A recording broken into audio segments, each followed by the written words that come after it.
Hi friends, आज आपण शैक्षणिक विचारवंत प्लेटोचा अभ्यास करणार आहोत. त्यांचा कालखंड आहे इसवी पूर्व 420 ते 348. आता पाश्चात्य संस्कृतीची जन्मभूमी ग्रीस हा देश आहे आणि प्राचीन काळी पाश्चात्य देशामध्ये जे तत्वज्ञान निर्माण झाले, जे साहित्य व ज्या विविध कला विकास पावल्या, त्यांचा विकास किंवा प्रारंभ हा ग्रीक देशातूनच झाला होता. सॉक्रेटिस, प्लेटो व ॲरिस्टॉटल ही त्रिमूर्ती म्हणजे ग्रीक तत्वज्ञान व संस्कृतीच्या क्षेत्रातील ब्रह्मा, विष्णू, महेश अशी त्यांना नावं देण्यात आली होती. मग सॉक्रेटिस व प्लेटो यांच्यापूर्वीही सोफिस्ट नामक प्रभावी विचार संप्रदाय अस्तित्वात होता. तसेच थेलस, पायथागोरस, प्रोटॅगोरस, हेरॅक्लिटस बरेच विचारवंत होऊन गेले. परंतु तत्वज्ञानाची शास्त्रशुद्ध व पद्धतशीर मांडणी करण्याचे कार्य सर्वप्रथम प्लेटोनेच केले. म्हणून प्लेटोलाच पाश्चात्य तत्वज्ञानाचा जनक मानतात. आता प्लेटोने मांडलेले तत्वज्ञान आदर्शवादी असल्यामुळे त्यालाच आदर्शवादाचा जनकही म्हटले जाते, फादर ऑफ वेस्टर्न आयडियलिझम. तर प्लेटो हा सॉक्रेटिसचा शिष्य. सॉक्रेटिस बरोबर त्याची वेळोवेळी जी चर्चा झाली, जे संवाद झाले, त्यातून प्लेटोची जे तत्वज्ञान उदयास आले आणि प्लेटोने अकॅडमीची जी गुरुकुलाची स्थापना केली होती व त्यात अनेक देशोदेशींचे विद्यार्थी शिकायला येत असत. आणि ॲरिस्टॉटल हा प्लेटोचा शिष्य आहे आणि प्लेटोने आपल्या प्रदीर्घ आयुष्याच्या शेवटच्या घटनेपर्यंत ज्ञानदानाचे कार्य चालवलेले होते. आता प्लेटोच्या नावावर अनेक ग्रंथ आहेत. त्यात रिपब्लिक हा सर्वश्रेष्ठ व महत्त्वाचा मानला जातो. या ग्रंथात त्यांचे जे तत्वज्ञान आहे, राजनीती, साहित्य, कला इत्यादी विषयांवरती त्याने काय केलं की मौलिक विचार प्रकट केलेले आहेत आणि त्यांच्या तत्वज्ञानाचा प्रभाव त्यांच्या मागे शेकडो वर्ष युरोप खंडावर गाजत होता, आजही आहे. इमर्सन या तत्ववेत्याने Plato is philosophy and philosophy is Plato, म्हणजे फिलॉसॉफी जणू काही प्लेटोच आहे आणि प्लेटोच जणू काही फिलॉसॉफी आहे, या शब्दामध्ये त्यांचा गौरव केलेला आहे. म्हणजे किती महान तत्ववेत्ते होते ते हे आपल्या या शब्दांवरूनच लक्षामध्ये येते. परंतु प्लेटो हा केवळ तत्वज्ञ व राजनीतिज्ञ नव्हता, तो एक श्रेष्ठ शिक्षणशास्त्रज्ञही होता. आपल्या रिपब्लिक या ग्रंथात त्याने शिक्षण विषयावरती सविस्तर चर्चा केली असून आपली शिक्षण योजनाही सादर केली आहे. म्हणून तो शिक्षणशास्त्रावरीलही प्रमुख ग्रंथ मानला जातो. आता उतारवयाच्या प्लेटोच्या विचारांमध्ये काही परिवर्तन झालेले आपल्याला दिसून येते. ते विचार त्यांच्या लॉज या ग्रंथामध्ये प्रकट त्यांनी केलेले आहेत. नंतर इतिहासाची पार्श्वभूमी, प्लेटोच्या तात्विक व शैक्षणिक विचारांचे विवेचन करण्यापूर्वी तत्कालीन परिस्थितीचे स्वरूप समजून घेणे उचित होईल. आणि ग्रीक तत्वज्ञानाच्या रंगभूमीवर सॉक्रेटिस व प्लेटो यांचा प्रवेश हा होण्यापूर्वी सोफिस्ट विचार संप्रदाय प्रभावी गाजवित होता. सोफिस्ट लोक तसे फार बुद्धिमान होते, परंतु त्यांच्या विचारसरणीला व जीवनाला कोणत्याही प्रकारचे तात्विक व नैतिक अधिष्ठान नव्हते. तर सोफिस्ट विचारवंत प्रोटॅगोरस याचे man is the measure of all things हे वचन सुप्रसिद्ध आहे. जीवनातील कोणत्याही व्यवहाराची, वर्तनाची व विचारांची योग्यता वा निष्ठता ठरवण्याचा एकच निकष व तो म्हणजे माणसाला त्यापासून होणारा उपयोग. येथे माणूस म्हणजे व्यक्ती, इंडिव्हिज्युअल, आणि उपयोग म्हणजे स्वार्थ. सगळी तत्वे व मूल्ये ही व्यक्तिसापेक्ष आहेत. या त्यांच्या सूत्राचा परिणाम म्हणजे समाजात सर्वत्र स्वार्थ बोकाळलेला तेव्हा दिसून येत होता. आता प्रत्येक माणूस हा व्यक्ती केंद्रित बनून समाजाच्या हिताची पर्वा न करता स्वतःच्या व्यावहारिक लाभासाठी हव्या त्या मार्गांचा उपयोग करून घेऊ लागला. आणि शिक्षण क्षेत्रातही असाच गोंधळ माजला. सोफिस्ट लोकांमध्ये नाणवलेले उत्तम शिक्षक होते, परंतु जो अधिक पैसे देईल त्याला शिकविणे, वकील ज्याप्रमाणे सत्याची चाड न बाळगता पैसे देणाऱ्या पक्षकाराच्या बाजूने युक्तिवाद करतो, त्याचप्रमाणे स्वार्थ साधण्यासाठी व्यक्तीला ज्या प्रकारचे शिक्षण देण्याची आवश्यकता असेल ते देणे, मग ते चांगले असो अगर वाईट असो, असा प्रकार त्यांनी सुरू केला. आणि शिक्षणाला कोणतेही उदात्त ध्येय राहिले नाही, केवळ स्वार्थ संपादन हे सोफिस्ट शिक्षणाचे उद्दिष्ट ठरले. मग या सर्व प्रकारांमुळे लोक नीतिभ्रष्ट झाले आणि समाजात सर्वत्र बजबजपुरी माजली व समाजव्यवस्था ही नष्ट होण्याचा धोका निर्माण झाला. म्हणजे काय झालं की जे पैसा देतील त्याच लोकांना शिक्षण दिलं जाऊ लागलं होतं. म्हणून समाजव्यवस्थेमध्ये समाजव्यवस्थाच नष्ट होण्याचा धोका त्यावेळेस निर्माण झालेला होता. मग आता ह्या परिस्थितीमध्ये सॉक्रेटिस व प्लेटो जन्माला आले आणि समाज जीवनाला तत्वज्ञानाचे अधिष्ठान प्राप्त करून दिल्याशिवाय व्यक्तिनिष्ठतेच्या जागी व्यक्तिगत स्वार्थावर नियंत्रण घालू शकतील अशी विश्वात्मक मूल्ये समाजामध्ये निर्माण केल्याशिवाय, काही नैतिक आदर्श समाजापुढे ठेवल्याशिवाय समाजाची अधोगती थांबणार नाही, समाज सुस्थिर होऊन त्याचा विकासही होणार नाही, हे त्यांनी ओळखले आणि सॉक्रेटिसने लोकांचा भ्रमनिरास करून सत्य काय व शिव काय हे त्यांना सांगण्याचा प्रयत्न केला. तर सॉक्रेटिसच्या शिकवणुकीचा आधार घेऊन प्लेटोनेही समाज सुधारणेला व समाज विकासाला उपकारक असे तत्वज्ञान निर्माण करून शिक्षणाद्वारे ते प्रत्यक्षात उतरवण्याचा व त्या आधारे नवीन आदर्शवादी समाज निर्माण करण्याचा प्रयत्न केला.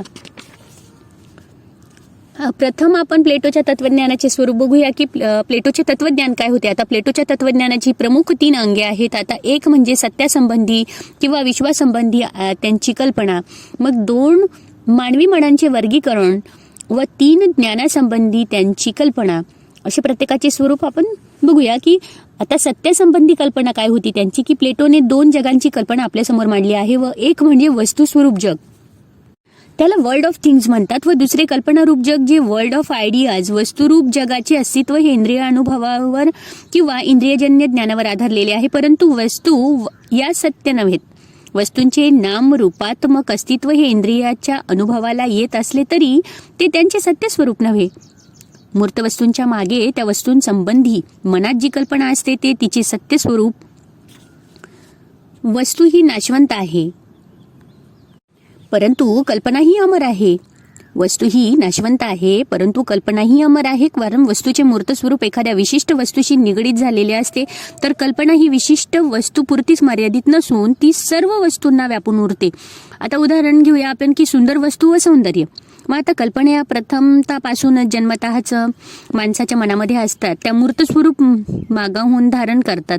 मूर्त स्वरूप त्यांना नंतर प्राप्त होते. मग तात्पर्य काय येतं ह्याच्यामधून, की वस्तुरूप इंद्रियानुभूती जी सृष्टी असत्य, कल्पनारूप मनोमय सृष्टी सत्य. कल्पना हे वस्तूचे आदर्श स्वरूप. आदर्शप्रत जाणे हा प्रत्येक वस्तूचा धर्म आहे आणि हेच तिचे शिवतत्व, तिचे हे गोड आहे. मनुष्यालाही हेच लागू आहे. आता आदर्श मानवाचे जे स्वरूप आपल्याला ओळखायचे आहे व त्याच्या कल्पनेकडे आपल्याला वाटचाल करणे हे माणसाच्या जीवनाचे उद्दिष्ट आहे. आता विश्वरचनेच्या मुळाशी असलेली कल्पना किंवा ईश्वरी शक्ती हे सर्वोच्च व सर्वश्रेष्ठ शिवतत्व, हायेस्ट गुड, हेच अंतिम सत्य. या सत्याच्या कल्पनेतूनच इतर अनेक कल्पना निर्माण झाल्या आहेत. आता मानवी मनाचे व समाजाचे वर्गीकरण बघूया आपण की मानवी मनामध्ये 3 प्रवृत्ती असतात. कोणत्या असतील बरे, असे प्लेटोचे जे म्हणणे आहे ते आपण बघूया. की पहिली आहे वासना, दुसरी आहे भावना आणि तिसरी आहे बुद्धी किंवा विचार. पहिली बघूया की वासना, आता ॲपेटाईट, दुसरी भावना स्पिरिट आणि तिसरी बुद्धी किंवा विचार इंटलेक्ट. काही लोकांमध्ये वासना अत्यंत प्रभावी असते आणि शारीरिक इच्छा व देहबुद्धीचे ते गुलाम असतात. मग ही मनातील सर्वात जी कनिष्ठ प्रवृत्ती, त्यानंतरची उच्चतर प्रवृत्ती म्हणजे भावना. आणि भावना प्रधान लोकांमध्ये उत्साह फार असतो. मनातील उच्चतम प्रवृत्ती म्हणजे बुद्धी किंवा विचार. काही लोकांची वागणूक ही बुद्धी किंवा विचारांनी प्रेरित झालेली असते. या 3 प्रवृत्तीच्या आधारे प्लेटोने समाजातही लोकांचे 3 वर्ग पाडलेले आहेत. आता शारीरिक वासनांच्या आहारी जाणारे, त्यांना जीवनामध्ये महत्त्व देणारे लोक म्हणजे मजूर, कामकरी किंवा श्रमजीवी लोक, आर्टिसन्स. आता भावनाप्रधान लोकांचा वर्ग म्हणजे सैनिकांचा वर्ग, सोल्जर्स. व तिसरा म्हणजे बौद्धिक किंवा वैचारिक पातळीवर जीवन जगणाऱ्या बुद्धिनिष्ठांचा किंवा विचारवंतांचा तत्वज्ञानाचा वर्ग म्हणजे थिंकर्स, फिलॉसॉफर्स. या 3ही वर्गातील लोकांकडे त्यांच्या जन्मजात पात्रतेनुसार प्लेटोने समाजातील कामे सोपवून दिली.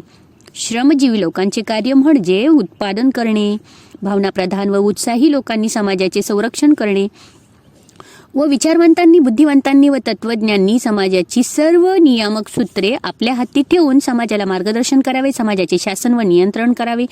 आता सैनिक व शासकांच्या वर्गाला प्लेटोने गार्डियन क्लास असे म्हटले आहे. आता प्लेटोच्या मते तत्वज्ञांमध्येच समाजातील लोकांना मार्गदर्शन करण्याची पात्रता असल्यामुळे त्यांना शासक होण्याचा अधिकार आहे.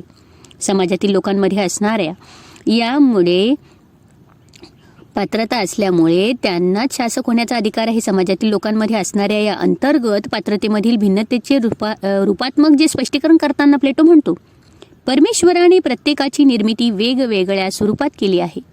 काही लोकांची निर्मिती करताना त्यांच्यामध्ये त्याने सुवर्ण मिसळले म्हणून त्यांच्या अंगी समाजावर प्रभुत्व करण्याचे सामर्थ्य निर्माण झाले व त्यांना मान सन्मानाचे स्थान प्राप्त झाले. काहींमध्ये चांदीचा अंश मिसळला म्हणून ते सैनिक झाले, तर काही पितळ व लोखंड घालून तयार केले म्हणून त्यांच्या नशिबी कष्ट व श्रम आले, असे त्यांचे विचार होते. आता अर्थातच यात फरक परंपरागत नाही. आता वर्गप्राप्त नाही, श्रमजीवींची पालकांच्या पोटी आलेला मुलगा जर बुद्धिमान असेल तर तो विचारवंतांच्या किंवा तत्वज्ञांच्या वर्गामध्ये जाऊ शकेल. म्हणून तो पुढे म्हणतो की सगळ्यांचे मूळ स्वरूप सारखेच असल्यामुळे कधी कधी सुवर्णमय आईबापाच्या पोटी रजतमय मुलगा जन्माला येण्याची तर रजतमय आईबापाच्या पोटी सुवर्णमय मुलगा जन्माला येण्याची शक्यता असते, असंही म्हटलेले आहे. आता प्रत्येक वर्गातील व्यक्तीमध्ये निसर्गाकडून मिळालेली काही गुणवैशिष्ट्ये असतात, परंतु त्यांनी या जन्मप्राप्त गुणांनाच चिकटून न राहता आपल्यालाही विकास करून घेण्याचा प्रयत्न करावा. या हेतूने प्लेटोने प्रत्येक वर्गासाठी आदर्श गुण ठरवून ते त्यांनी आत्मसात करावे असे सांगितले आहे. आता वासनाविवश असा श्रमजीवी लोकांनी संयम निग्रह केला पाहिजे. टेम्परन्स किंवा सेल्फ कंट्रोल त्यांनी ठेवला पाहिजे. अंगी बाणवण्याचा त्यांनी प्रयत्न केला पाहिजे. आणि जे सैनिक वर्गाचे जे धैर्य आहे, शौर्य आहे व सहनशीलता, करेज, ब्रेवरी अँड फॉर्टिट्यूड या गुणांचा व विचारवंत किंवा बुद्धिवंत वर्गाने सद्सद विवेक बुद्धीचा, रिझन, विजडम अँड प्रुडन्स ह्याचा विकास करून घ्यावा. आता प्लेटोचे हे समाजाचे वर्गीकरण आपल्या प्राचीन चातुर्यवर्ण्य पद्धतीवरती थोडेफार मिळते जुळते आहे असे आपल्या लक्षात येते. या चारही गुणांच्या जोडीला प्लेटोने न्याय म्हणजे जस्टिस नामक गुणाचा जो पुरस्कार केला आहे. प्रत्येक व्यक्ती तीनपैकी कोणतीही एक प्रवृत्ती प्रभावी असली तरी इतर दोन अल्प प्रमाणात का होईना विद्यमान असतातच. आता हे विद्यमान जे असतात या तिन्ही प्रवृत्तींचा सुयोग्य समन्वय साधला, बुद्धीच्या साह्याने भावना व वासना यावर नियंत्रण प्रस्थापित केले म्हणजे न्याय गुणांचा विकास होतो. असा समन्वय साधून प्रत्येकाने आपल्या पात्रतेनुसार आपला विकास करून घेणे व पात्रतेनुसार नियत सामाजिक कार्याची जबाबदारी स्वीकारून ती पार पाडणे हे प्रत्येकाचे कर्तव्य, प्रत्येकाच्या स्वधर्म यालाच प्लेटो न्याय म्हणतो. आता व्यक्तिगत पातळीवर जसा त्याने न्यायगुणांचा आदर्श ठेवला आहे तसाच सामाजिक पातळीवरही न्यायी मनुष्यत्व तोच की जो आपल्या योग्यतेप्रमाणे काम स्वीकारतो, आपल्या परीने जास्तीत जास्त चांगले काम करण्याचा प्रयत्न करतो व समाजाला सेवेच्या रूपामध्ये पुरेपूर मोबदला देतो. जेव्हा विचारवंत व तत्वज्ञ लोक शासक बनतील, समाजाचे सूत्रधार बनतील, समाजाला मार्गदर्शन करून सामाजिक व्यवहारांचे नियंत्रण करतील, सैनिक वर्ग तत्वज्ञानाच्या मार्गदर्शनानुसार समाजाचे व राज्याचे संरक्षण करील व कामगार आणि मजूर वर्ग उत्पादन कार्य व अन्य समाजसेवेच्या कार्यांना प्रामाणिकपणे वाहून घेतील, तेव्हा सामाजिक क्षेत्रात जीवनात न्याय निर्माण होईल. आदर्श समाज व्यवस्था अस्तित्वात येईल अशी त्यांची विचारसरणी होती. तर त्यांनी त्यांच्या ज्ञानासंबंधीच्या कल्पना मांडलेल्या आहेत की आपल्या मानसशास्त्रीय व समाजशास्त्रीय वर्गीकरणाला अनुसरूनच अशाच ज्ञानाच्या 3 पातळ्या प्लेटोने केलेल्या आहेत. आणि पहिली केवळ इंद्रियानुभव, वासना व देहाबुद्धिमानाचे प्रभुत्व ज्या श्रमजीवी लोकांवरती आहे त्यांचे ज्ञान हे इंद्रियानुभवापुरतेच मर्यादित असते. ज्ञानाची ही निम्नतम पातळी आहे. आणि त्यापेक्षा जी वरची पातळी म्हणजे भावनाप्रधान प्रवृत्तीच्या नैसर्गिक वर्गातील लोकांना प्राप्त होणारे ज्ञान, या ज्ञानाला प्लेटोचे मत आहे म्हणजे ओपिनियन असे आहे की त्यांच्या मतेही परिवर्तनशील असल्यामुळे, मतेही काय असतात परिवर्तनशील असल्यामुळे तेही खरे ज्ञान नव्हे, कारण मतही आपली बदलतच असतात. मग आता खरे ज्ञान हे इंद्रियानुभूतीत अमूर्त व वस्तुनिरपेक्ष असतं, यालाच कल्पनांचे ज्ञान म्हणावे. हे ज्ञान बुद्धी, विचार किंवा विवेक या शक्तीच्याच द्वारे प्राप्त होऊ शकते आणि हे ज्ञान बाह्यसृष्टीतून आपल्याला मिळत नाही. ते मनातच सुप्त स्वरूपात असते. ज्या व्यक्तीमध्ये विशेष अशी बौद्धिक पात्रता असेल त्यांच्याच मनात ते जागरूक होऊ शकते. अशी पात्रता असलेला वर्ग म्हणजे विचारवंतांचा व तत्वज्ञानांचा. आता कल्पनांचे ज्ञान हेच सत्यज्ञान. या ज्ञानाच्या साह्यानेच प्रत्येक वस्तूचे सत्य स्वरूप काय आहे, तिचे कार्य कोणते, अंतिम सत्याचे स्वरूप काय, शिवतत्वाचे स्वरूप काय हे कळू शकते.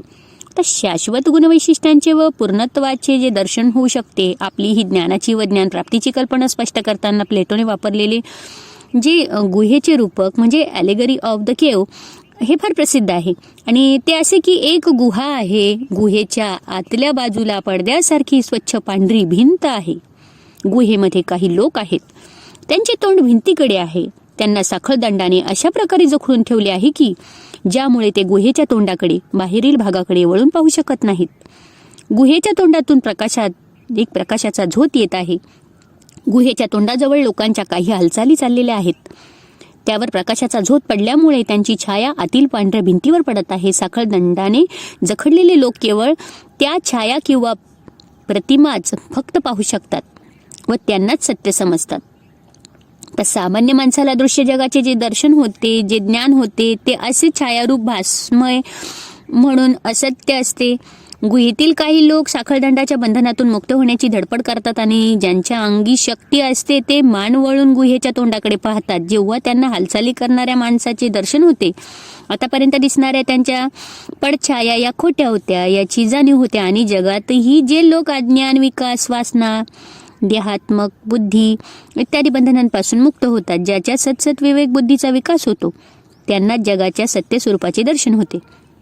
आता हेच कल्पनांचे ज्ञान व हे ज्ञान प्राप्त करणारे ते ज्ञानी किंवा तत्वज्ञ. आता हे ज्ञान प्रत्येक व्यक्तीला मिळवता येईल अशी सॉक्रेटिसची कल्पना होती, परंतु प्लेटोला ती मान्य नाही.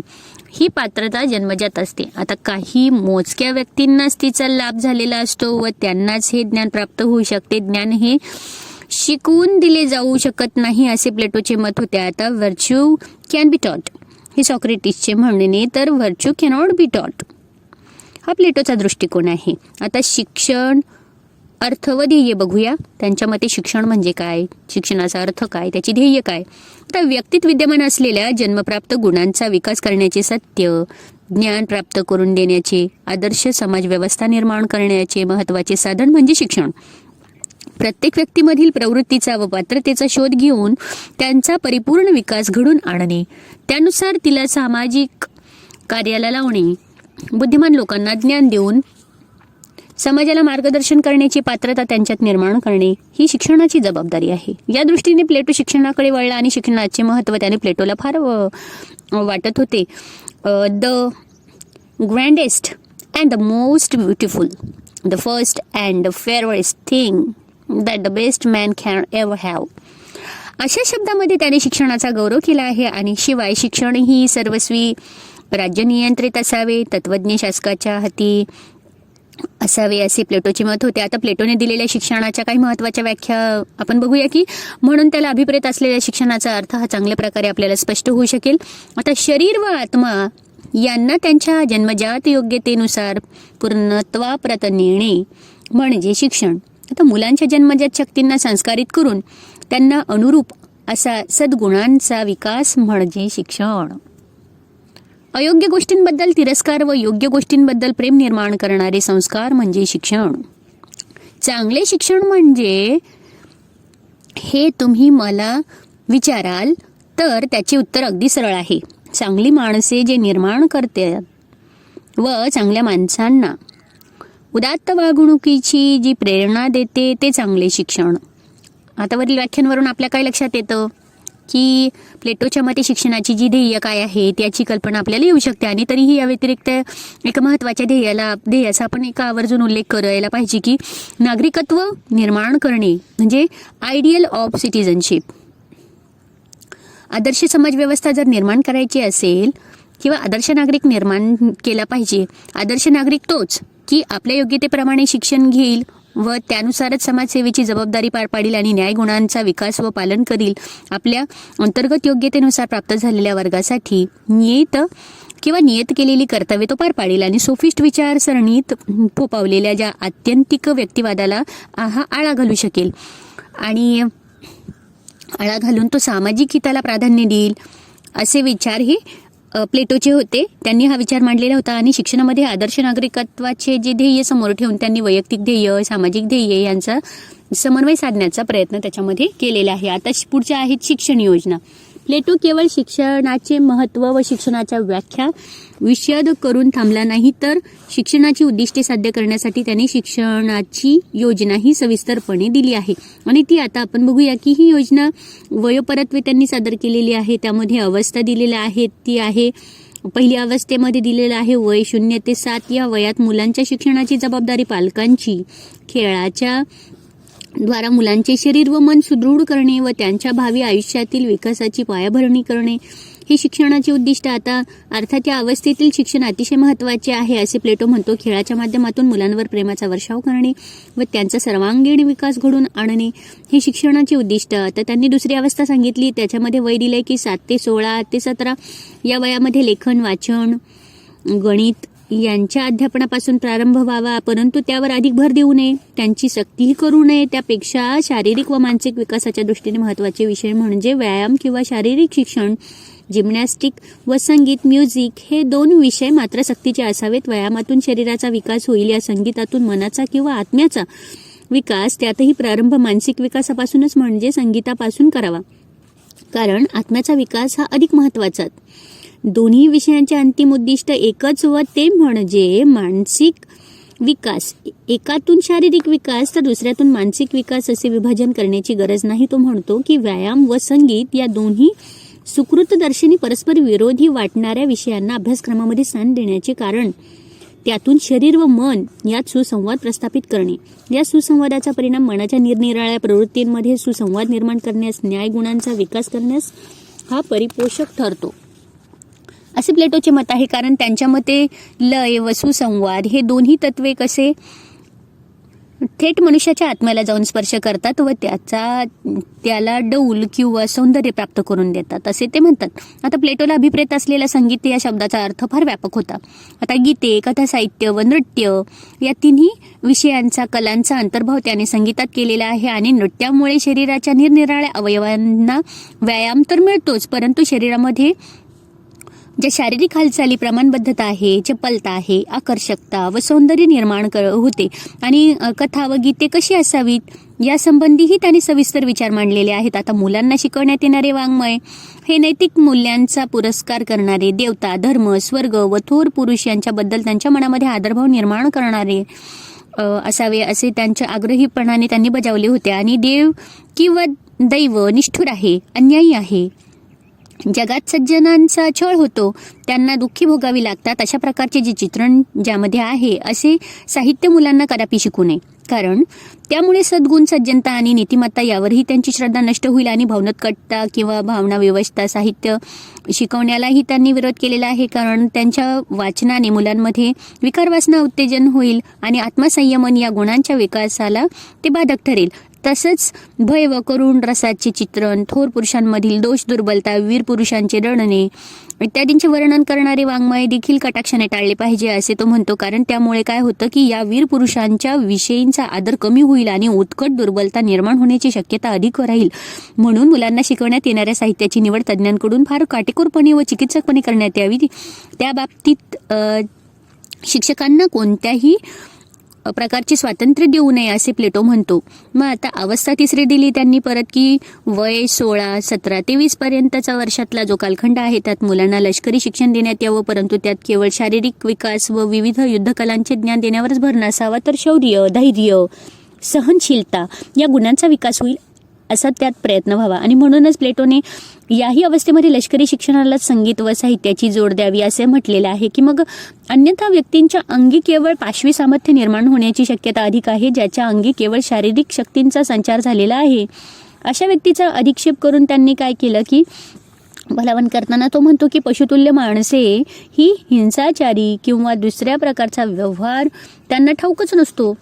आता ते केवळ अज्ञान कर्मातच लोळत बसतात, म्हणून त्यांच्या वागण्यात जे औचित्य, डौल, आकर्षण काहीच निर्माण होऊ शकत नाही. आता त्यांनी पुन्हा अवस्था चौथी सांगितली आहे की त्याच्यामध्ये वय 20 ते 30 वर्षे, मग वयाच्या 20व्या वर्षापासून उच्च शिक्षणास प्रारंभ करावा आणि ज्याच्या अंगी पात्रता असेल त्यांनीच हे शिक्षण घ्यावे. हेच खरे बौद्धिक शिक्षण. प्रारंभी अंकगणित, भूमिती, खगोलशास्त्र व संगीत हे विषय विद्यार्थ्यांना शिकविले जावेत. या अवस्थेतील शिक्षणाचा उद्देश फक्त ज्ञान विकास नसून वस्तुरूप जगाकडून सत्य स्वरूपाकडे नेणे हा आहे. आता अंकगणितामध्ये अंक असतात तर भूमितीमध्ये आकृत्या, त्यामुळे या दोहोंच्याही अभ्यासाने व्यक्तीत अमूर्त विकास शक्तीचा विकास होतो. बुद्धी तीक्ष्ण व तरल होते. मनाची शिथिलता दूर होऊन ते क्रियाशील, ग्रहणशील व तत्पर बनते. आता मंदबुद्धी मुलांनी अंकगणित व भूमितीचा अभ्यास केल्यास त्यांच्याही बौद्धिक पात्रतेमध्ये सुधारणा होऊ शकते. अशा प्रकारे या दोन्ही विषयांचे महत्त्व प्लेटोने प्रतिपादित केलेले आहे. आणि खगोलशास्त्राचा अभ्यास हा विचारशक्ती व तर्कशक्तीचा विकास करू शकतो, सत्याचा शोध घेण्यास प्रवृत्त करतो आणि मार्गदर्शनही करतो. संगीत या वयातही शिकण्यात यावे, परंतु लहानपणी ते शिकवले जाते तसे नव्हे, तर त्यामागे असलेल्या तत्वांचे किंवा सिद्धांतांचे विवेचन करावे. संगीतामध्ये जे स्वर आहे, ताल आहे इत्यादींच्या साह्याने काय करावं की सुसंवाद कसा निर्माण होतो याचे ज्ञान द्यावे. तर सर्व विषय हे वैज्ञानिक पद्धतीने अभ्यासावयाच्या असल्यामुळे त्यातून विद्यार्थ्यांमध्ये बौद्धिक शिस्त निर्माण होईल, सत्याचा शोध घेण्याची पात्रता विकसित होईल. या पलीकडेही जाऊन शिक्षण घेण्याची पात्रता ज्या थोड्या लोकांमध्ये असेल तेच आणखी पुढे जाऊ शकतील. बाकीची निरनिराळी जी सामाजिक कार्याची जबाबदारी उचलून ते कामाला लागतील. त्यानंतर ते कामाला लागल्यानंतर त्यांनी पुढची अवस्था सांगितलेली आहे, जी अवस्था आहे 5वी, ज्याच्यामध्ये वय आहे 30 ते 35 वर्ष. या सर्वोच्च शिक्षणाची जी अवस्था आहे त्याच्यामध्ये जो शिकवला जाणारा विषय आहे तत्त्वज्ञान, ज्याला प्लेटो डायलेक्टिक्स म्हणतो. 20 ते 30 या 10 वर्षात ज्या ज्या विषयांचा अभ्यास केला ते तत्त्वज्ञान अभ्यासाची केवळ पूर्वतयारी आहे. आता फ्रॉम मॅथमॅटिक्स टू मेटाफिजिक्स म्हणजे गणिताकडून तत्त्वज्ञानाच्याकडे असा प्लेटोने पुरस्कारिलेला जो क्रम आहे. विज्ञान वा गणित म्हणजे तत्त्वज्ञान नव्हे. तत्त्वज्ञान हे अधिक श्रेष्ठ आहे, कारण तत्त्वज्ञानाच्या अभ्यासातूनच अंतिम सत्याचे शाश्वत असे ज्ञान आपल्याला होऊ शकते, असे प्लेटो म्हणतो. आता विज्ञान व तत्त्वज्ञान यात फरक करताना प्लेटो म्हणतो की विज्ञान व गणित या विषयांमध्ये काही गृहीतकृत्य जे हायपोथेसिस मान्य करूनच पुढे जावे लागते. आता परंतु तत्त्वज्ञान हाच एक असा विषय आहे की ज्यात गृहीतकृत्यांचा आधार सोडून सत्य शोधार्थ चिंतन करता येते, म्हणून तत्त्वज्ञान श्रेष्ठ. एकूण अभ्यासक्रमातील निरनिराळ्या विषयांचे महत्त्व, श्रेष्ठत्व विशद करताना प्लेटो म्हणतो की व्यवसायांचा उद्देश उत्पादन हा असल्यामुळे त्यांचा संबंध हा मनुष्याच्या इच्छा वासनांच्या तृप्तीशी असतो. आता गणित आणि वैज्ञानिक विषयांतून सत्याची थोडीफार आपल्याला कल्पना येऊ शकेल की, परंतु सत्याचे जे यथार्थ दर्शन घडविणारा विषय म्हणजे तत्त्वज्ञानच. असे उत्तम ज्ञान प्राप्त करणारे लोक अल्पसंख्यच राहतील आणि या ज्ञानामुळे त्यांना सत्याचे व शिवत्वाचे दर्शन होईल. आता त्याच्या प्रकाशात समाजाला हितकारक काय व अहितकारक काय याचा निर्णय ते घेऊ शकतील व म्हणूनच समाजाचे शासन व नियंत्रण करण्याची, समाजाला मार्गदर्शन करण्याची योग्यता त्यांच्यात निर्माण होईल. असे तत्त्वज्ञ शासक निर्माण करणे हे प्लेटोच्या शिक्षण योजनेचे अंतिम उद्दिष्ट होते. त्यानंतर त्यांनी अवस्था सांगितलेली आहे 6वी, की ज्याच्यामध्ये 35 ते 50 वयापर्यंत, त्याच्यानंतर शिक्षण. आता शिक्षण 35 वर्ष वयानंतर समाप्त होईल. तयार झालेले हे तत्त्वज्ञ समाजातील उच्च शिक्षण पदे स्वीकारतील व समाज व्यवहाराचे संचलन करतील. नंतर 50 वर्षे वयापर्यंत म्हणजे 15 वर्षे ते समाजसेवा करतील, तदनंतरच निवृत्त होतील. म्हणजे पूर्ण बघा, निवृत्तीनंतरचे उर्वरित जे आयुष्य आहे त्यांनी आत्मचिंतन व परमोच्च सत्याच्या चिंतनात व्यतीत करावे. केवळ आवश्यक असेल तेथेच मार्गदर्शनासाठी पुढे यावे अशी प्लेटोची अपेक्षा आहे. नंतर त्यांनी प्रत्येक अवस्थेनंतर त्यांची लोकांची चाचणी घेण्याचं ठरवलेलं आहे की प्रत्येक व्यक्तीला योग्यतेनुरूप शिक्षण देणे, योग्यतेनुसार समाजसेवेचे कार्य व प्लेटो प्रणित योजनेचे महत्त्वाचे सूत्रच होते. आणि त्यानुसार दिलेल्या प्रत्येक अवस्थेनंतर विद्यार्थ्यांची चाचणी होत जाईल. ज्याच्या अंगी ज्या काही पात्रता असतील, पुढील त्यांनी पात्रता सांगितलेली आहे, त्यांनी तेच शिक्षण चालू ठेवतील. नसेल तर त्या अवस्थेनंतर त्यांना योग्य अशा कार्याची जबाबदारी अंगावर घेऊन समाजसेवेमध्ये सहभागी होतील. आता उदाहरणार्थ त्यांनी सांगितलं आहे की 17व्या वर्षाच्या शेवटी गळणारे जे विद्यार्थी शिक्षण सोडून उत्पादक व्यवसायाकडे वळून समाजाची सेवा करतील आणि 20व्या वर्षी शिक्षण सोडणारे सैनिक बनून समाजाचे संरक्षण करतील. मग 20 ते 30 वर्षामध्ये शिक्षण घेणारे बुद्धिमान लोक समाजातील किंवा शासन यंत्रणेतील सामान्य अधिकार पदाच्या जागा स्वीकारून त्यांना अनुरूप कार्य करतील. तर 35 वर्षापर्यंत शिक्षणाची मजल मारणारे तत्त्वज्ञ आहेत ते सर्वश्रेष्ठ अधिकार विभूषित करून समाजाचे संचलन करतील. अशा प्रकारे जे आदर्श समाज व्यवस्था निर्माण करण्याचे प्लेटोचे जे स्वप्न या शिक्षण पद्धतीनुसार आपल्याला साकार होताना दिसेल. आता त्यांनी पुन्हा स्त्री व पुरुष भेद नाही असं सांगितलेलं आहे की मग प्लेटोच्या शिक्षण पद्धतीमधील आणखी एक विशेष म्हणजे स्त्री व पुरुष यांच्यामध्ये शिक्षणाच्या दृष्टीने व समाजकार्याच्याही दृष्टीने त्यांनी अभेद ठेवलेला आहे, भेद केलेला नाही. तर स्त्री व पुरुष यांच्यामध्ये लिंगभेद वगळता बौद्धिक पात्रतेत कोणताही फरक नाही असे प्लेटो म्हणतो. मग असाच तर असलाच तर स्त्री ही पुरुषापेक्षा शारीरिकदृष्ट्या थोडी दुर्बल आहे एवढाच, बाकी दुसरा कोणताही भेद नाही. म्हणून त्यांच्या मते स्त्रियांना उपनिर्दिष्ट सर्व विषय शिकवण्यात यावे, म्हणजे वरील जे दिलेले विषय आहे ते सर्व शिकवलं पाहिजे. युद्धकला देखील स्त्रियांना शिकवली पाहिजे, कारण वेळ प्रसंगी ती स्त्रीच सगळे कार्य सांभाळू शकते, जसं अहिल्याबाई होळकरांनी सांभाळलेलं आपल्याला दिसत आहे. त्यानंतर तत्त्वज्ञ, शासक, शिक्षक. आता प्लेटोने मानवी प्रवृत्तीच्या आधारे समाजाचे 3 वर्ग केले व ज्यांच्या अंगी श्रेष्ठ बुद्धिमत्ता आहे अशा लोकांना तत्त्वज्ञानांना श्रेष्ठ स्थान दिले आहे. हे आपण पाहिलेच आहे की आता प्लेटोच्या मते आदर्श समाज व्यवस्थेचे आधारस्तंभ म्हणजे तत्त्वज्ञ. आता तत्त्वज्ञ हे ज्ञानी व द्रष्टे म्हणून समाजाच्या हिताचा हित अहित याचा विचार तेच करू शकतात. म्हणून समाज व शासनाच्या संचालनाची व नियंत्रणाची सारी सूत्रे ही तत्वज्ञांच्याच हाती राहिली पाहिजेत याबाबत प्लेटोचा आग्रह होता. आता त्याला आजची जी लोकशाहीची कल्पना मान्य नव्हती आणि त्यांच्या मते पात्रताहीन व्यक्तींची समाजकारणात, शासन व्यवहारात ढवळाढवळ करू नये किंवा तत्वज्ञ अधिकाऱ्यांनी घालून दिलेली जी नियमने आहेत ती पाळणे, आज्ञापालन करणे हेच त्यांचे कर्तव्य. अज्ञानी लोक, सामान्य कोटीचे लोक समाजाला काय मार्गदर्शन करणार, समाजापुढे कोणते आदर्श ठेवणार बरे? मग या तत्वज्ञानांकडून किंवा ह्या तत्वज्ञांकडून प्लेटोच्या अपेक्षाही फार मोठ्या आहेत आणि हे केवळ पंडित किंवा विद्वान राहणार नाही तर निग्रही, लोकहितेशी व चारित्र्य संपन्न असलेच पाहिजेत. आणि जेव्हा ते शिक्षण घेत असतील तेव्हा त्यांनी निरनिराळी प्रलोभने दाखवून ते त्यांना त्या बळी न पडता, आता पडतात का हेही बघायला लागतं आणि वेळोवेळी चाचणी घेतली जावी म्हणजे ते लोक कसे प्रामाणिक राहतील, नंतर चारित्र्य संपन्न राहतील, जे या कसोटीला उतरतील त्यांनाच तत्वज्ञ म्हणून मान्यता मिळेल व त्यांच्याच हाती अधिकारपते सोपवली जातील म्हणजे कुठेही भेदभाव होणार नाही असे त्यांनी सुचवले आहे. आणि पुढेही त्यांना काही बंधने पाळावी लागतील. त्यांनी लग्न करता कामा नये म्हणजे बायका मुलांच्या पालनपोषणामध्ये ते गुंतणार नाहीत. त्यांना घरदार किंवा खाजगी मालमत्ता ठेवण्याचा अधिकार राहणार नाही. त्यांना व्यक्तिगत जीवन असता कामा नये. पैसा, अडका, सोने, नाणे या गोष्टी त्यांच्या दृष्टीने त्यांच्यासाठी ह्या पूर्णपणे त्यांनी बंदच केल्या होत्या. मग आता परमेश्वराने दिलेली जी बुद्धिमत्ता आहे, श्रेष्ठ दैवी गुणसंपदा, हेच त्यांचे वैभव, अशी आध्यात्मिक व चिंतनमय संपदा जवळ असल्यावर त्यांनी मृण्मय वस्तूंच्या मागे कशाला लागावे?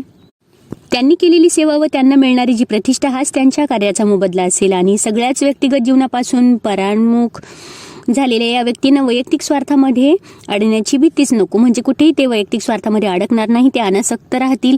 निस्पृह व लोकरहित महात्म्याची तुलना आपल्या प्राचीन व अर्वाचीन ऋषीमुनींबरोबरच होऊ शकेल. अशा लोकांच्या हातात शासन राहिल्यावर शासकीय कारभारामध्ये भ्रष्टाचार होण्याची काय मिसाद आहे? आता शिक्षण देण्याचेही कार्य या श्रेष्ठ व आदर्श तत्वज्ञांवरच सोपवण्यात आल्यामुळे शिक्षणाच्या ज्या दर्जासंबंधीही अधिक भाष्य करण्याची गरज नाही आणि हे शिक्षण म्हणजे प्राचीन ऋषीमुनींच्या आश्रमामध्ये मिळणाऱ्या उच्च शिक्षणासारखेच राहणार. हे आपल्याला आता काही सांगायलाच नको की एवढे जर नियम असतील, एवढे तत्वज्ञांवरती नियम असतील तर ते 100% त्याच्यामध्येच त्यांचं संपूर्ण लक्ष असणार आहे आणि समाजाला घडवण्याची जबाबदारी त्यांच्यावर दिल्यामुळे एवढ्या बारकाईने त्यांच्यावर लक्ष ठेवल्यानंतर अतिशय उत्कृष्ट तत्वज्ञ आणि समाज व्यवस्थापक ते ठरणार आहेत. आता त्यांच्या मते मूल्यमापनामध्ये आपण बघूया की प्लेटो प्रणीत जे शिक्षण योजनेचे मूल्यमापन आपण करू त्यातील जे गुणदोषांचीही थोडक्यामध्ये आपण चर्चा करूया की पात्रतेनुसार शिक्षण देऊन प्रत्येक व्यक्तीतील जन्मप्राप्त गुणांचा परिपूर्ण विकास करण्याचे प्लेटोचे मत सर्वमान्य व्हावे. आजही तत्व आपण स्वीकारले असून बुद्धिमापन व अभियोग्यता कसोट्यांच्याद्वारा विद्यार्थ्यांच्या अनुवंशिक शक्तीचा शोध घ्यावा व त्यानुसारच त्यांना शिकवावे या धोरणाचा अवलंब करीत आहोत आपण. तर तसेच सामाजिक जीवनातही योग्य अयोग्यता प्रत्येकाला त्या योग्यतेनुसारच काम मिळावे, प्रत्येकाने तेच करावे हे तत्वज्ञान देखील आज आपण स्वीकारलेले आहे. आणि तत्वज्ञ हेच राज्यकर्ते असावे असा जो दृष्टिकोन प्लेटोने मांडलेला आहे आणि तोही खरोखर आजच्याही युगामध्ये आदर्श मानावा लागेल. कारण प्लेटोची ही जी विचारसरणी लोकशाही विरोधी आहे, जी ॲरिस्टोक्रॅटिक आहे असे आक्षेप तिच्यावरती घेण्यात येतात आणि हे खरे आहे. परंतु प्लेटोचे जे राज्यकर्ते हे निस्वार्थी व त्यागमय जीवनाचे आदर्श असल्यामुळे त्यांच्या हातून कोणत्याही वर्गाची पिळवणूक होण्याची शक्यता नाही. आणि ही अल्प जनशाही जी बुद्धिमान व द्रष्टे लोकांची असल्यामुळे त्यांच्या मार्गदर्शनाखाली उलट समाजाचा विकास होण्याची शक्यता नाही आहे तर खात्री आहे. तर आधुनिक लोकशाहीमध्ये सामान्यांचेच नेतृत्व, लिडरशिप ऑफ द ॲव्हरेज हे लाभते आपल्याला. आणि हा जो दोष दर्शविला जातो तो प्लेटोच्या व्यवस्थेमध्ये राहू शकत नाही. आणि शिवाय पात्रताहीन लोकांच्या हाती अधिकारपते गेली म्हणजे लोकशाहीचे कसे विडंबन होते याचा भरपूर अनुभव आपल्याला येतच आहे. आणि प्लेटोच्या शिक्षण योजनेतील महत्त्वाची जी उणीव म्हणजे काय आहे की त्याने श्रमजीवी लोकांच्या शिक्षणाबाबत दाखवलेली जी उपेक्षा वृत्ती आहे, व्यावसायिक शिक्षणाकडे केलेले दुर्लक्ष आणि उच्च शिक्षणाबाबत तत्वज्ञ वर्गाच्या शिक्षणाबाबत त्याने सविस्तर विवेचन केलेले आहे. परंतु त्यांच्या अंगी जी बौद्धिक पात्रता नाही आहे, त्यांना केवळ उत्पादनावर व्यवसायच करायचे आहेत, त्यांनाही व्यावसायिक शिक्षणाची आवश्यकता आहे याचे भान प्लेटोने ठेवले नाही.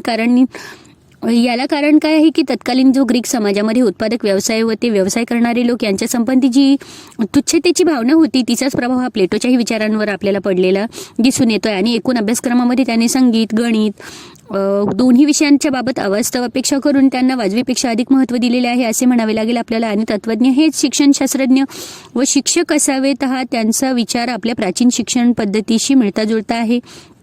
आज या दृष्टिकोनाचा आपणही काटेकोरपणे जरी अवलंब करू शकलो नाही तरी चारित्र्य व विद्वत्ता या बाबतीत काही प्रमाणामध्ये तरी आपल्या शिक्षकांना तत्वज्ञानाची भूमिका आवश्यक आहे, यात वाद नाही. आणि चारित्र्य संपन्न असेल तरच ते दुसऱ्यांना देखील मार्गदर्शन करू शकतील. म्हणून शिक्षक हे चारित्र्य संपन्न असले पाहिजे, हे अगदी महत्त्वाचे आहे. आता आपण सारांश बघूया की ग्रीक तत्वज्ञ प्लेटो यांनी रिपब्लिक या ग्रंथामध्ये आदर्श राज्याची कल्पना मांडलेली आहे. फिलॉसॉफी शुड बी किंग व राज्यकर्ते असावे असा विचार मांडलेला आहे. आदर्शवादी तत्वज्ञानात प्लेटोची गणना केली जाते आणि मानवविषयक संकल्पना त्यांनी मांडलेली आहे. आता मानवामध्ये दोन घटक आहे, भौतिक घटक म्हणजे जड शरीर आणि दुसरा घटक म्हणजे आत्मा. आता आत्मा अमर असतो, आत्मा चैतन्यमुक्त, आत्मा श्रेष्ठ असतो. नंतर माणसाची सर्वोत्तम क्षमता तर्क किंवा विचार करणे माणसाच्या चैतन्ययुक्त आत्म्यामध्ये असते. शरीराला दुय्यम स्थान दिलेले आहे. आता शरीराची दोन कामे आहे, अन्न, वासना आणि भावनांचे क्षमन. आता भौतिकतेशी संबंध आल्यामुळे आत्म्यात काही कमतरता उत्पन्न होतात. आत्मा व शरीर या दोन्ही बाबी जन्मपूर्वी व जन्मानंतर दोन भिन्न घटक असतात. कल्पना शिक्षणाचा मूळ आधार, शिक्षणाचा संबंध मानसिक बाबींशी असतो. इतर बाबींचा संबंध हा शरीराशी असतो आणि आत्म्याच्या तार्किक अंगांचे वास्तव्य शरीरात असते. आत्म्याच्या तार्किक अंशाचे वास्तव्य हे शरीरात असते. आता मानव स्वतःच्या कृत्यांना जबाबदार असतो. त्यानंतर भिन्न भिन्न दर्जाच्या बुद्धीमुळे माणसात वैयक्तिक फरक पडतो. सत्य तार्किक अनुभवजन्य अपरिवर्तनीय अंतिम मानसिक चक्षुष आपल्याला दिसणारे सत्य संपूर्ण एकात्मते कल्पनेप्रमाणे सातत्यशील व सुसंगत असते. तसेच स्वतःच्या ज्ञानाचा उपयोग सामाजिक विकासाच्या दृष्टीने करावा लागतो आहे. प्लेटोनुसार अभ्यासक्रमने सांगितलेलं आहे की प्राथमिक स्तरामध्ये साहित्य, संगीत, नागरिकशास्त्र, भौतिकशास्त्र, संस्कृती, नृत्य या विषयांचा समावेश असावा. तर माध्यमिक स्तरावरती गणित, अंकगणित, भूमिती, संगीत, खगोलशास्त्र व उपपत्ती विषयक अभ्यास विषय असावा. नंतर उच्च शिक्षणामध्ये राजनीती, उत्तम तत्वज्ञ, उत्तम राजकर्ता असावा. तर त्यांनी कृतीमध्ये म्हटले की आपल्या कृतींना माणूस स्वतः जबाबदार असतो. तर्क विचार करून कृती करावी, संगीत विषयाकडून कृतीकडे मार्गक्रमण करावे, नृत्याचे शिक्षण द्यावे, शारीरिक कृतींच्या विकासासाठी व्यावसायिक विषय, शेती, व्यापार, उत्पादन, औद्योगिक कला हे विषय असावेत. मग शोधामध्ये ते म्हणतात की गणित, अंकगणित, खगोलशास्त्र, साहित्य, इतिहास, भूगोल, तर सत्य, तार्किकता, तर्कशास्त्र, कल्पना शिक्षणाचा मूळ आधार, खगोलशास्त्रातून शोध लावावे, विज्ञान, रसायनशास्त्र, जीवशास्त्र, मानसशास्त्र या विषयांमध्ये शोध घ्यावा. नंतर त्या संवादामध्ये बोलतात की संवाद साधताना नागरिकशास्त्र, संस्कृतीचा अभ्यास करावा, तत्वज्ञानावर चर्चा करावी, उत्तम जे तत्वज्ञ उत्तम राज्यकर्ते होतील, नैतिक शिक्षण द्यावे, स्वतःच्या ज्ञानाचा उपयोग समाजासाठी व समाजशास्त्र, विषय, धर्म, नीतिशास्त्र, अध्यात्मशास्त्र यासाठी करावा. अशा प्रकारे आपण प्लेटोचे संपूर्ण तत्वज्ञान व अभ्यासविषयक विचार, समाजविषयक विचार, तत्वज्ञानाविषयक विचार, तत्ववेत्यांविषयक विचार व त्यांच्या जीवनविषयक विचार हे संपूर्ण बघितलेले आहेत.